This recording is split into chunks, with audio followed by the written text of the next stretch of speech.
Hey there YouTube, welcome back to Nathan Fry Outdoors. Thank you so much for joining me today out here in the woods.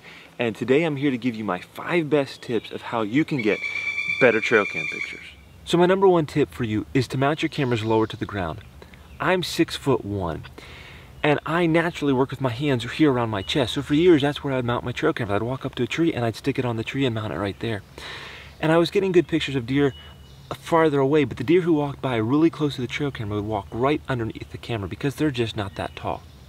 This year I've got this camera mounted only about knee height, and it's doing a wonderful job at getting me great pictures.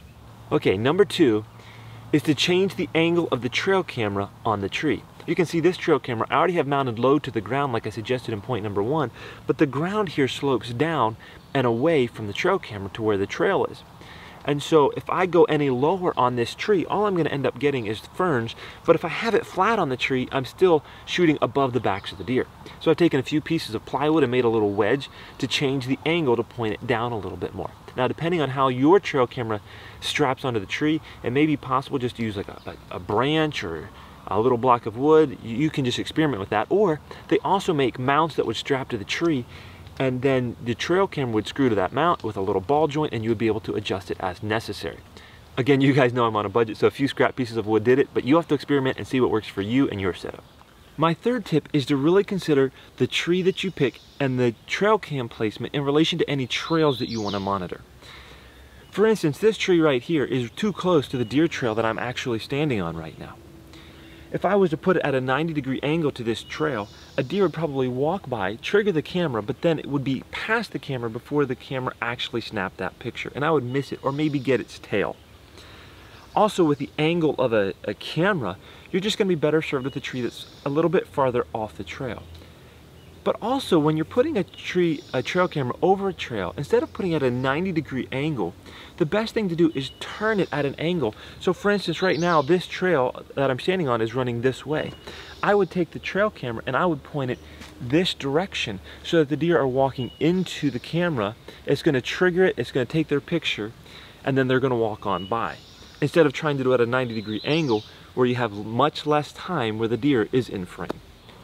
Okay, number 4 is to be careful of a lot of direct sunlight in the shot of your trail camera. Or also be careful of a lot of sunlight and shadows combined. This spot where I'm standing now, I've got a trail camera behind me, and there's just enough of an opening in the tree cover that a lot of sunlight beats down. And what I found is I get a lot of false triggers on my camera. I get videos or pictures that end up just being blank. And it's usually during certain times of the day, when the sun is just at the right spot to beat down through the tree cover. So that's something you definitely want to be aware of, and you also want to avoid pointing the camera directly in the way that will get the glare from the sunrise or the sunset and will cause you to have some sort of fuzzy, blown out pictures. Number 5 is this. Consider putting your trail camera over a mineral block or some sort of attractant like this mineral block I have here. Now, in Pennsylvania, we're not allowed to hunt over a mineral block or any kind of bait. So I only use this method in the spring and early summer, or even sometimes in the winter. And what it does is it provides nutrition for the deer, but it also helps you see what's in the area. Now, the downside of this is when you remove this for hunting season, the deer patterns are probably going to change. So you do need to use caution in using it in an area where you plan to hunt, and then you think all these deer are here and you move it and perhaps the patterns change a little bit because the deer are no longer attracted to that area. But it is a wonderful way to see what bucks are in the area, to watch them grow. I've been really having fun this year with this one, just watching week after week the bucks getting larger and larger. And so this is something you may want to consider, but again, use it with caution.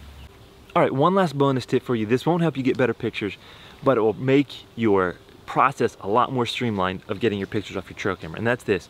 Make sure you have at least 2 SD cards for every camera you have. The reason is you can go out and check your trail camera, you can put one SD card in, take the full one out, and go home and put the pictures on your computer. If you only have one SD card and you don't have a way to check it in the field, you have to take that SD card home, check it, and bring it back. So make sure you have at least 2 SD cards so you can just swap out the SD cards, take them home, check them, and put your fresh one in. I hope you enjoyed this video. Hope these tips are helpful to you.